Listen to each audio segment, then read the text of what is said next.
ஸ்ரீரங்கம் 100 அப்படிங்கிற தலைப்பில் ஸ்ரீரங்கத்தை பற்றிய சில விஷயங்களை சொல்லணும்னு நான் ஆசைப்படுறேன்.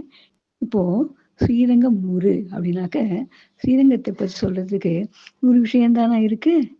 இல்லவே இல்லை. ஏகப்பட்ட விஷயம் இருக்குது. ஆனால் எனக்கு தெரிஞ்சது, அதாவது பெரிய பெரிய உபன்யாசகர்கள் அவங்கெல்லாம் சொன்னதை கேட்டும், சில புஸ்தகங்களை படித்தும், இன்னும் சொல்லப்போனால் நேரில் ஸ்ரீரங்கத்து கோயிலில் சில விஷயங்களை பார்த்தும் கேட்டும் தெரிஞ்சின விஷயத்தை வச்சு இப்போ நான் ஸ்ரீரங்கம் 100 அப்படிங்கிற தலைப்பில் சில விஷயங்களை சொல்லலான்னு ஆசைப்படுறேன். ரங்கநாதரோட பெருமையை பேசுறதுக்கு 1000 கொண்ட ஆதிசேஷனால கூட முடியாதான் அப்படின்ட்டு பராசர பட்டர்னு ஸ்ரீரங்கத்தில் வாழ்ந்தார் ஒரு காலத்தில். இந்த பராசர பட்டருங்கிறார் சொல்லியிருக்கார். காவேரி விரஜா செய்யும் வைகுண்ட ரங்கமந்திரம் எஸ் வாசுதேவ ரங்கேஷக பிரத்யக்ஷம் பரமம் பதம் அப்படின்னு ஒரு ஸ்லோகம் உண்டு. இப்போது வைணவ திவ்ய தேசத்தில் எல்லாமே முக்கியம்தான். அது முக்கியமாக சொல்லப்படுகிறது பூலோக வைகுண்டம் அப்படின்னு சொல்கிறது ஸ்ரீரங்கம் தான். ஏன்னாக்க இதுக்கு பல சிறப்புகள் உண்டு. அதில் சில விஷயங்களை சொல்கிறேன்.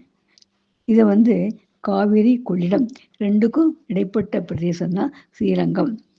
ஆறிரண்டும் காவேரி அதன் நடுவே ஸ்ரீரங்கம். ஸ்ரீரங்கம் ஆடி திருப்பார்கடலாடி மாமாங்கமாடி மதுரைக்கலாடி தைப்பூசம் ஆடி தவம்பெற்று வந்தவனும். என்ன இந்த வார்த்தைகளை கேட்டாப்புல இருக்கா என்ன? ஆமாம், நம்ம எல்லாருமே குழந்தைகளாக இருக்கிறச்ச நம்ம தாய்மார்களோ இல்லை பாட்டிகளோ இந்த பாட்டை பாடித்தான் நம்மளை தாட்டுவாங்க. அந்த அளவுக்கு இந்த பாட்டு நமக்கு பரிச்சயம். எப்படின்னா, வடதிருக்காவேரி அப்படின்னு கொள்ளிடம் இருக்குது, தென்திருக்காவேரின்னு காவேரி இருக்குது. ரெண்டுக்கும் நடுவில் இருக்கக்கூடிய இடம் தான் ஸ்ரீரங்கம்ங்கிற திவ்ய தேசம். இந்த திவ்ய தேசம் எப்போ வந்ததுங்கிறத பின்னால் அந்த கதையாக சொல்கிறேன். முதல்ல இப்போ ஸ்ரீரங்கத்தை பற்றி சில விஷயங்களை இப்போ தெரிஞ்சுக்கலாம். ஒன்று, இது பூலோக வைகுண்டம் நம்ம சொல்கிறோம். ஏன் பூலோக வைகுண்டம் அப்படின்னு சொல்கிறோம் அப்படின்னாக்க, ஸ்ரீரங்கத்தில் எப்படி வைகுண்டத்து விரஜா நதி இருக்கோ அதே மாதிரி ஸ்ரீரங்கத்துக்கு தெற்க காவேரி இருக்குது. வைகுண்டத்தில் ஆயிரங்கால் மண்டபம்னு ஒன்று இருக்குது. அதே மாதிரி ஸ்ரீரங்கத்தையும் பெருமாள் திருநாள் காண்றதுக்கு ஆயிரங்கால் மண்டபம் இருக்குது. ஆனால் சின்ன திருத்தம், இதில் 951 தூண்கள் இருக்குது.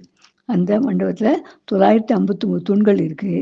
உற்சவ காலத்தில் தென்னங்கழிகளை நாட்டி 49 தூண்கள் உண்டாக்குவா செயற்கையாக. அப்போ தான் அது 1000 மண்டபம்னு சொல்லலாம். ஏன்னாக்க வைகுண்டத்துக்கு இதுக்கும் சில வித்தியாசம் இருக்கணும் இல்லையா? அதுக்கு தான் அந்த 1000 மண்டபத்துக்கு மத்தியில் ஒரு திருமாவணி மண்டபம்னு ஒன்று இருக்கும். வைகுண்டத்துலையும் இருக்கான், இப்போ நம்ம ஸ்ரீரங்கத்தையும் அதாட்டம் இருக்குது. இது முதல் விஷயம்.